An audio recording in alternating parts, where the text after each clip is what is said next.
चलिए, indicator diagram में जैसे कि आप लोग पीवी डायग्राम पढ़े थे कॉर्नो साइकिल के लिए, देखा था ना, ए बी सी डी, ए से बी गए थे, बी से सी गए थे, सी से डी गए थे और डी से वापस ए आ गए थे। और अलग अलग कर्व बनाए थे आप, मतलब आइसोथर्मल एक्सपेंशन का अलग बना था, समतापी प्रसार, रुद्धोष्म प्रसार, समतापी संपीडन, रुद्धोष्म संपीडन, इस तरीके से अलग अलग कर्व बनाया और कॉर्नो इंजन के वर्किंग को पूरा का पूरा एक्सप्लेन किए थे। किसमें? इंडिकेटर डायग्राम में, है ना, पीवी डायग्राम में। वैसे ही अब बात करते हैं टीएस डायग्राम की। इसके लिए आप अपने उस पुराने डायग्राम पे आइए जो आप जानते हैं। ये वाला डायग्राम आपको याद है कि नहीं है ना? ये वाला डायग्राम याद है आपको? ए से बी तक गए थे, टेम्परेचर T1 हुआ था, इसको आपने क्या नाम दिया था? क्या नाम दिया? समतापी प्रसार, आइसोथर्मल एक्सपेंशन कहा था। फिर आपने कहा था बी से सी को एडियाबेटिक एक्सपेंशन कह दिया था, रुद्धोष्म प्रसार। फिर इसको संपीडन कहा था आपने, याद है? और इस तरीके से इन चार कर्व को यूज करके आपने कार्नो इंजन को पूरा का पूरा समझाया था। ठीक, अब यहां पे हम लोग उसी डिस्कशन को टीएस डायग्राम के लिए बात करते हैं।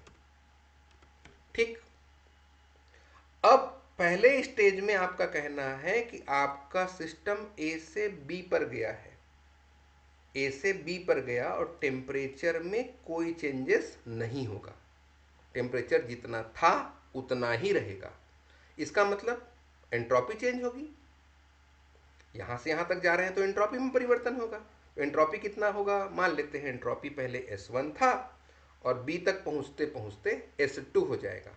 मतलब एंट्रोपी में S1 से S2 का परिवर्तन होगा, लेकिन टेम्परेचर पे कोई चेंजेस नहीं आएगा।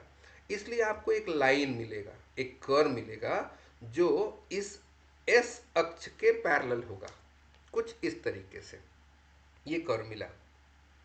ये ठीक, कहां से कहां पहुंच गए आप? ए डेस से लेकर के बी डेस तक। यहां जो ए बी मिला था उसकी जगह आपको क्या मिलेगा? ए डेस बी डेस मिलेगा। यहां टेम्परेचर में कोई चेंजेस नहीं होगा। और क्या चेंज होगा इसका? एंट्रोपी। कहां से कहां तक? S1 से, देखिए एंट्रोपी पहले ये T1 है, ये हो गया S1 से लेकर के S2 तक। क्लियर है? क्लियर है? अब एक काम करते हैं, यहां पे आइए, तो आपने कहा टेम्परेचर चेंज हुआ। टेम्परेचर पहले यहाँ T1 था, यहाँ पहुँच के कितना हो गया वो? T2।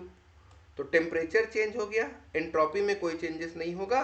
तो आपको एक लाइन बी डेस सी डेस मिलने वाला है जो इस टी अक्ष के पैरेलल होगा। देखिए पहला वाला जो लाइन मिला था वो किसके पैरेलल था? एस एक्सिस के। अब एक लाइन मिल रहा है यहाँ, जहाँ टेम्परेचर कहाँ था? ये T1 टेम्परेचर था, उससे ये T2 टेम्परेचर होगा, लेकिन एंट्रोपी यहाँ S2 थी, वो S2 का S2 रहा, कोई चेंजेस नहीं हुआ। तो एक लाइन बी डेस सी डेस मिला जो इस T एक्सिस के पैरेलल है। वापस गए यहाँ तो देखिए टेम्परेचर पे कोई चेंजेस नहीं होगा, एंट्रोपी चेंज हुई। कहाँ से कहाँ? S2 से एंट्रोपी चेंज होकर के S1 हो जाएगा। एक लाइन फिर मिला जो इसके पैरेलल है। और इसी तरीके से डी डेस से ए डेस जाएंगे तो T2 का टेम्परेचर वापस कितना करना है आपको? T1। तो टेम्परेचर चेंज करेंगे, T2 से T1 करेंगे। एंट्रोपी S1 था, S1 ही रहेगा, एंट्रोपी में कोई चेंजेस नहीं होगा। तो इस पीवी डायग्राम का इक्विवेलेंट डायग्राम ये बना। इसको लिख दीजिए आप। क्या लिखेंगे? कि भाई यहां चार हिस्से हैं, है? चार हिस्से हैं, isothermal, adiabatic, isothermal compression, adiabatic compression. अब आपने क्या कहा कि ए बी में टेम्परेचर चेंज नहीं होगा, तो एक टीएस डायग्राम पे एक एडेस बीडेस मिलने वाला है आपको। क्या मिलने वाला है? एडेस बीडेस मिलने वाला है, जिसमें एंट्रोपी S1 से S2 हो जाएगा। ठीक, क्यों? क्योंकि समतापी प्रक्रम में एंट्रोपी बढ़ती है। उसी प्रकार अगर BS की बात करें तो इसके संगत आपको क्या मिलेगा? बी डेस सी डेस मिलेगा। टेम्परेचर टेम्परेचर में T1 से T2 का चेंजेस होगा, यहाँ एंट्रोपी में कोई परिवर्तन नहीं होता। रुद्धोष प्रक्रम को आपने पहले ही कहा है कि यहाँ एंट्रोपी में कोई परिवर्तन नहीं होगा। इसी तरीके से सी डी के लिए आपको क्या मिलेगा, सी डैश डी डैश मिलेगा। समतापी है तो एंट्रोपी बदलेगी, कितना हुआ, S2 माइनस S1 हुआ या S2 से S1 हुआ, एंट्रोपी कम हुआ, मतलब संपीड़न में एंट्रोपी में कमी होगा। और लास्ट में डी डैश ए डैश रुद्धोष में है तो एंट्रोपी में कोई परिवर्तन नहीं होगा। लिख लेंगे इसको। यहां जो आपने बताया है उसी चीज को आपको नोट करना है। कर लिया। अब एक काम करते हैं, आगे चलूं, इसी डायग्राम को लेके ड्रॉ कर लिया, समझ में आ गया, चलो आगे चलते हैं। आगे गए तो ये जो वहां हिंदी लिखा था उसी का इंग्लिश सही है। पीवी डायग्राम में जो 4 प्रोसेस हैं, isothermal expansion, adiabatic expansion, isothermal compression, adiabatic compression, जो वहां हिंदी में लिखा था उसी को इंग्लिश में यहां इस तरीके से लिख सकते हैं। हम आगे चलते हैं। अब आगे गए तो आपको क्या मिलने वाला है, आप ये कहते हैं कि यहां ए डैश बी डैश में इंजन क्या करता है, Q1 amount of the heat absorb करता है। ए डैश से बी डैश गए हैं तो आप क्या बोलेंगे कि एंट्रोपी चेंज हो गई है और आपका इंजन Q1 हीट एब्जॉर्ब किया है। तो Q1 हीट अगर अवशोषित करेगा तो टेम्परेचर कितना है T1 और एंट्रोपी चेंजेस हुआ है यहाँ S1 से S2 तक। तो इसके लिए एरिया कितना होगा, देखिए तो ये पूरा एरिया कौन सा, ए dash B dash B A dash. इस Q1 हीट को हम लोग इस तरीके से दिखाएंगे, एंट्रोपी S2 माइनस S1 और area A dash B dash A B A dash. बोलो समझ में आ गया। अब क्या करेंगे आप, देखिए रुद्धोष्म वाले केस में तो 0, मतलब इस वाले केस को तो हटा ही दो, बात ही मत करो इसकी। क्यों बात मत करो, क्योंकि इसमें रुद्धोष्म है और रुद्धोष्म में एंट्रोपी में कोई परिवर्तन नहीं होता। यहां क्या किया आपने, सिंक को हीट दिया।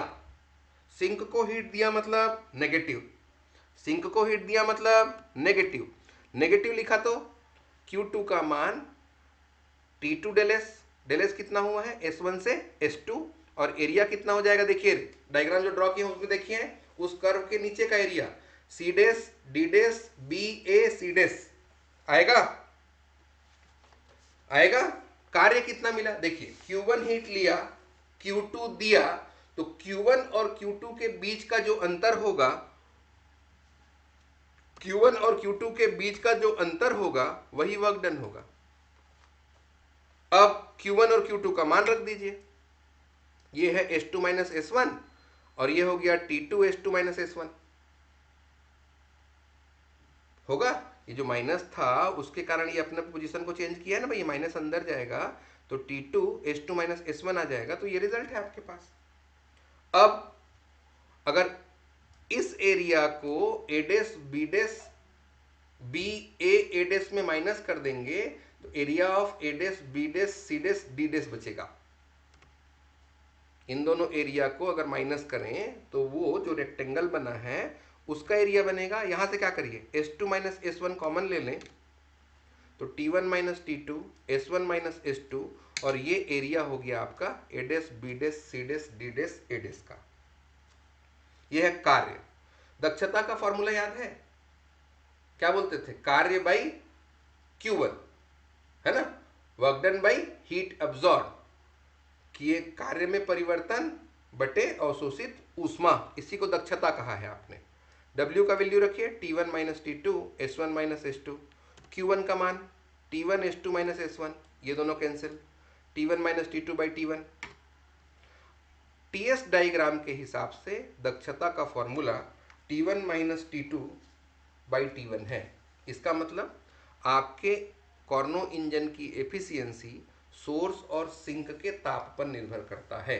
तो जो पीवी डायग्राम में आपको मिला था वही डायग्राम आपको टीएस में मिलेगा। ठीक, मतलब ये हो गया आपका टीडीएस डायग्राम में कॉर्नो इंजन की दक्षता निकालने का सूत्र। समझ में आया?